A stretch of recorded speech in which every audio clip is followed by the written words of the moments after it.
नमस्कार। आकाशवाणी से विश्व दर्पण के साथ मैं प्रियंका अरोड़ा।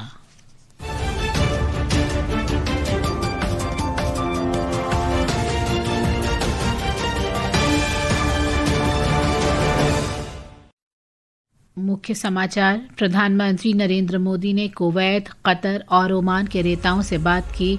पश्चिम एशिया में जारी संघर्ष के बीच संप्रभुता और क्षेत्रीय अखंडता के उल्लंघन की निंदा की।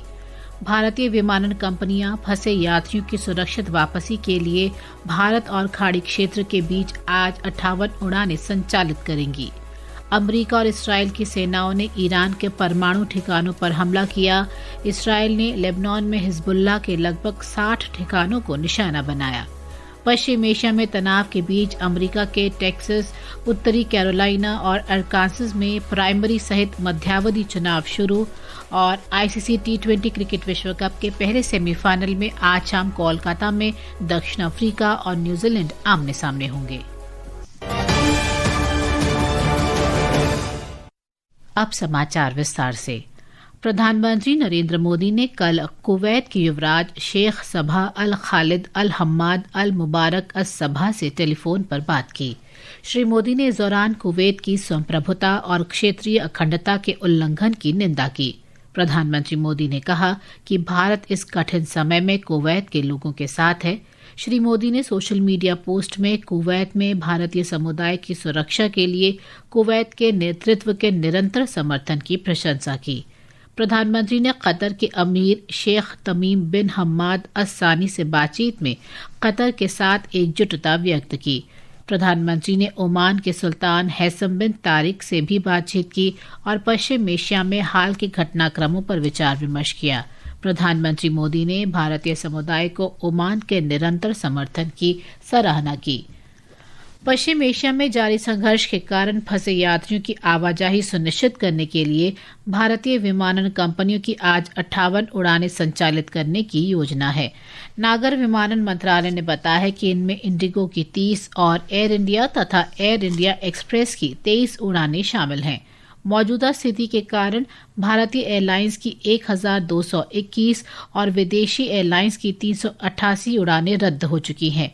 यात्रियों को हवाई अड्डे पहुंचने से पहले उड़ान की ताज़ा स्थिति की जानकारी लेने की सलाह दी गई है। पश्चिम एशिया में संघर्ष 5वें दिन भी जारी है। इसराइल और अमेरिका की संयुक्त सेनाओं ने ईरान के परमाणु ठिकानों पर हमले किए हैं। वहीं ईरान ने भी ड्रोन हमले शुरू कर दिए हैं। एक रिपोर्ट। ताज़ा खबरों के अनुसार इसराइल ने खुफिया जानकारी के आधार पर राजधानी तेहरान में परमाणु हथियार विकास केंद्र पर हमले किए। इससे ईरानी शासन की परमाणु हथियार विकसित करने की क्षमता का एक महत्वपूर्ण हिस्सा नष्ट हुआ है। इसराइल ने कहा है कि अभियान शुरू होने के बाद से उसकी वायुसेना ने लगभग 300 ईरानी मिसाइल लॉन्चरों को निष्क्रिय किया है। इसराइल ने लेबनान में भी अपने हवाई हमले तेज कर दिए हैं और हिजबुल्लाह से जुड़े लगभग 60 ठिकानों को निशाना बनाया है। दूसरी ओर ईरान ने पश्चिम एशिया के कई देशों पर अपने हमले जारी रखे हैं। समाचार कक्ष से आनंद पाठक।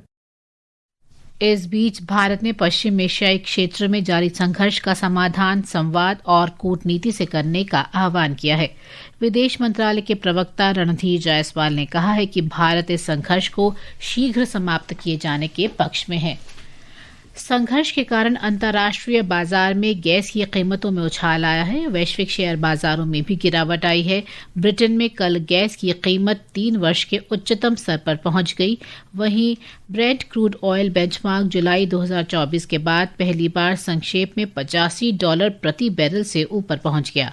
इस बीच अमेरिका और यूरोप के शेयर बाजारों में भारी गिरावट आई है। अमेरिका के राष्ट्रपति डोनाल्ड ट्रंप ने कहा है कि पश्चिम एशिया में बढ़ते संघर्ष के बीच खाड़ी क्षेत्र से होकर गुजरने वाले सभी समुद्री व्यापार, विशेष रूप से ऊर्जा व्यापार के लिए अमेरिकी सरकार द्वारा बीमा और वित्तीय सुरक्षा गारंटी प्रदान की जा रही है। श्री ट्रंप ने ट्रूथ सोशल पर कहा है कि उन्होंने अमेरिकी सरकारी एजेंसी संयुक्त राष्ट्र अमेरिका अंतर्राष्ट्रीय विकास वित्त निगम को निर्देश दिया है कि वे इस क्षेत्र में तेल टैंकरों और वाणिज्यिक जहाजों को बहुत ही उचित मूल्य पर राजनीतिक जोखिम बीमा प्रदान करें।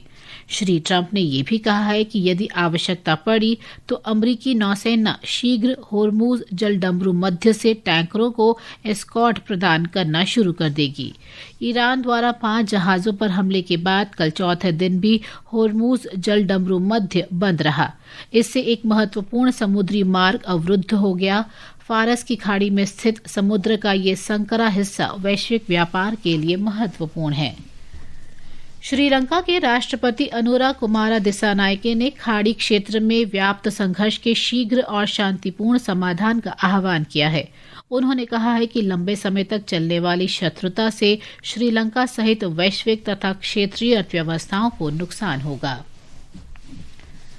फ्रांस के राष्ट्रपति इमैनुअल मैक्रोन ने पश्चिम एशिया में चल रहे युद्ध के दौरान सहयोगी देशों की संपत्तियों की रक्षा के लिए फ्रांस के परमाणु ऊर्जा से चलने वाले विमान वाहक पोत को बाल्टिक सागर से भूमध्य सागर में स्थानांतरित करने का आदेश दिया है। श्री मैक्रोन ने कहा है कि चार्ल्स डी गॉल विमान वाहक पोत को फ्रिगेट और वायुसेना विंग द्वारा सुरक्षा प्रदान की जाएगी। फ्रांसीसी टीवी पर श्री मैक्रोन ने कहा कि पिछले कुछ घंटों में रफाल लड़ाकू विमान, वायु रक्षा प्रणाली और हवाई रडार प्रणाली को पश्चिम एशिया में तैनात किया गया है। फ्रांस, ब्रिटेन और जर्मनी ने पहले ही कहा है कि वे पिछले सप्ताह के अंत में शुरू हुए अमेरिका और इसराइल द्वारा ईरान पर किए गए हमलों में शामिल नहीं थे, लेकिन वे ईरान की मिसाइल और ड्रोन दागने की क्षमता को नष्ट करने के लिए रक्षात्मक कार्रवाई करने को तैयार थे। विश्व दर्पण समाचार आकाशवाणी से प्रसारित किए जा रहे हैं। ताज़ा समाचार जानने के लिए आप हमारे social media handle X @AIR News Hindi को फॉलो कर सकते हैं। विश्व दर्पण में आपका फिर स्वागत है। पश्चिम एशिया में जारी तनाव के बीच अमेरिका के टेक्सास, उत्तरी कैरोलिना और अरकानसास में प्राइमरीज के साथ मध्यावधि चुनाव आधिकारिक तौर पर शुरू हो गए हैं। इनमें अमेरिका के मतदाता ये तय करेंगे कि नवंबर में होने वाले मध्यावधि चुनावों में प्रमुख रिपब्लिकन और डेमोक्रेटिक राजनीतिक दलों का प्रतिनिधित्व कौन से उम्मीदवार करेंगे। अमेरिका के राष्ट्रपति डोनाल्ड ट्रंप ने स्पेन के साथ सभी व्यापारिक संबंधों को समाप्त करने की चेतावनी दी है। ईरान पर अमेरिका और इसराइल के हमलों के प्रति स्पेन के समर्थन की कमी और नाटो में अपना खर्च बढ़ाने के स्पेन के विरोध का हवाला देते हुए उन्होंने ये चेतावनी दी। इस बीच स्पेन ने कहा है कि वे नाटो का एक प्रमुख सदस्य है और अपनी प्रतिबद्धताओं को पूरा कर रहा है तथा यूरोपीय क्षेत्र की रक्षा में महत्वपूर्ण योगदान दे रहा है। अमेरिका की गृह सुरक्षा मंत्री क्रिस्टी नोएम ने सांसदों को बताया है कि राष्ट्रपति डोनाल्ड ट्रंप के दूसरे कार्यकाल के दौरान कड़ी कार्रवाई के परिणाम स्वरूप लगभग 30 लाख अवैध अप्रवासी अमेरिका छोड़ चुके हैं। इस कुल संख्या में 22 लाख वे लोग शामिल हैं जो स्वेच्छा से अपने मूल देश में लौट गए हैं और 6,75,000 से अधिक लोगों को हिरासत में लेकर निर्वासित किया गया। ब्रिटेन ने 16 वर्ष से कम आयु के बच्चों के सोशल मीडिया उपयोग पर प्रतिबंध लगाने की संभावना पर सार्वजनिक परामर्श शुरू कर दिया है। माता-पिता, अभिभावकों और युवाओं को इस प्रस्ताव पर ब्रिटेन सरकार के निर्णय लेने से पहले अपनी राय देने के लिए आमंत्रित किया गया है। ऑस्ट्रेलिया में पश्चिमी सिडनी के लिए खसरे की चेतावनी जारी की गई है। पश्चिमी सिडनी के लोगों को खसरे के लक्षणों के प्रति सतर्क रहने की सलाह दी गई है। 21 फरवरी के बाद से ये खसरे की चौथी चेतावनी है। स्वास्थ्य विभाग ने कहा है कि 2026 की शुरुआत से न्यू साउथ वेल्स में 23 पुष्ट मामले सामने आए हैं। आईसीसी T20 क्रिकेट विश्व कप का पहला सेमीफाइनल आज शाम दक्षिण अफ्रीका और न्यूजीलैंड के बीच खेला जाएगा। ये मैच कोलकाता के ईडन गार्डन्स में शाम 7 बजे से शुरू होगा। दूसरे सेमीफाइनल में कल भारत का सामना इंग्लैंड से होगा। अंत में मुख्य समाचार एक बार फिर। प्रधानमंत्री नरेंद्र मोदी ने कुवैत, कतर और ओमान के नेताओं से बात की। पश्चिम एशिया में जारी संघर्ष के बीच संप्रभुता और क्षेत्रीय अखंडता के उल्लंघन की निंदा की। भारतीय विमानन कंपनियां फंसे यात्रियों की सुरक्षित वापसी के लिए भारत और खाड़ी क्षेत्र के बीच आज 58 उड़ानें संचालित करेंगी। अमेरिका और इसराइल की सेनाओं ने ईरान के परमाणु ठिकानों पर हमला किया। इसराइल ने लेबनान में हिजबुल्लाह के लगभग 60 ठिकानों को निशाना बनाया। पश्चिम एशिया में तनाव के बीच अमेरिका के टेक्सास, उत्तरी कैरोलिना और अरकानसस में प्राइमरी सहित मध्यावधि चुनाव शुरू। और आईसीसी T20 क्रिकेट विश्व कप के पहले सेमीफाइनल में आज दक्षिण अफ्रीका और न्यूजीलैंड आमने सामने होंगे। इसके साथ ही विश्व दर्पण का ये अंक समाप्त हुआ। नमस्कार।